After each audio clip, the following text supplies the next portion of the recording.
प्रवासात आहे, घरी चाललोय. तुम्हाला माझा आवाज किती ऐकू येतोय मला माहित नाहीये.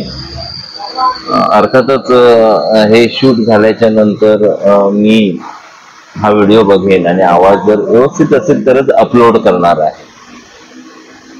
ऍक्च्युली लवकरात लवकर फुले या सिनेमाविषयी एक व्हिडिओ जो करायचा असं मी म्हणालो होतो ते करायचं आहे. पण त्याच्या आधी राजसाहेब ठाकरे काय म्हणाले युद्धसदृश परिस्थितीबद्दल तो व्हिडिओ अपलोड केला. आणि आज ही कविता म्हणजे आज म्हणण्यापेक्षा मी आता असं ठरवलं घरी जाता जाता की फुले हा सिनेमा या सिनेमाच्या बद्दल आपण जो व्हिडिओ करणार आहोत तर त्याच्या आधी एक कविता यायला हवी जी नुकतीच अगदी छान लिहून झाली आहे माझ्याकडून. तर ती कविता आपण ऐकूयात आणि मग ह्या कवितेनंतर मग मी फुले या सिनेमाबद्दल बोलू. तर आता आपण माझी जी नवीनच अगदी लिहून झाली ती कविता ऐकूयात. ऐका.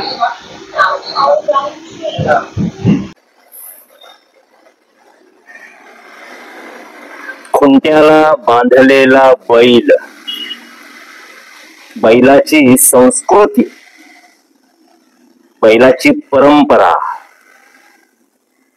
बैलाच्या अस्मितेचे विषय हजार.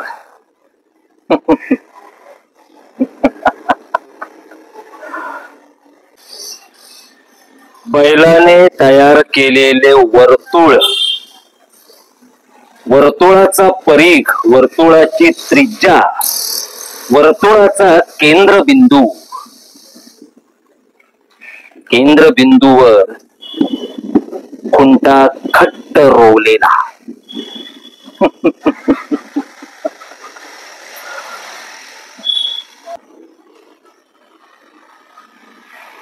अस्ताव्यस्त पसरलेल्या निर्वात पोकळीत स्वतःला केंद्रस्थानी समजणारा बिनकामाचा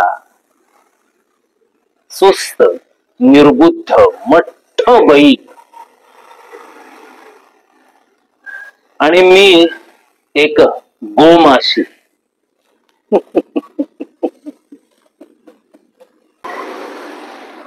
विश्व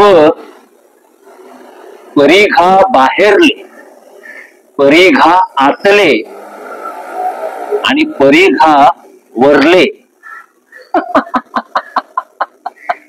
विश्व परिघा बाहेरले, परिघा आतले आणि परिघा वरले.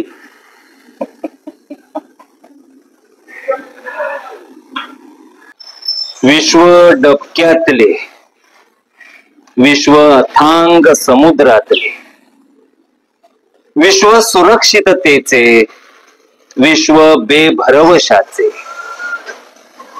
विश्व मिट्ट काळोखातले आणि विश्व प्रकाशाने उजळून निघालेले.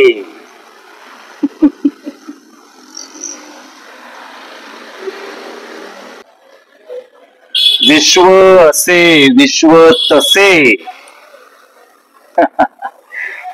विश्व असे, विश्व तसे, विश्व खुंट्याला बांधलेल्या डाव्याला हिसका देऊन पळालेल्या बैलाचे.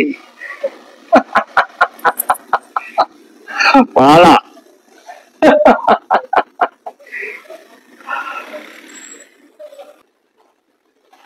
खुंट्याची बेडी नसलेले विश्व, वर्तुळाची भानगड नसलेले विश्व, केंद्रस्थानी कुणीच नसलेले विश्व.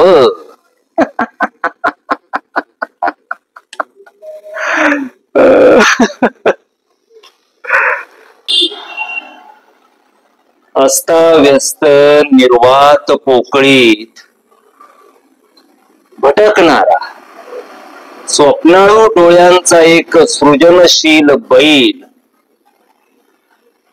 आणि मी एक गोमाशी.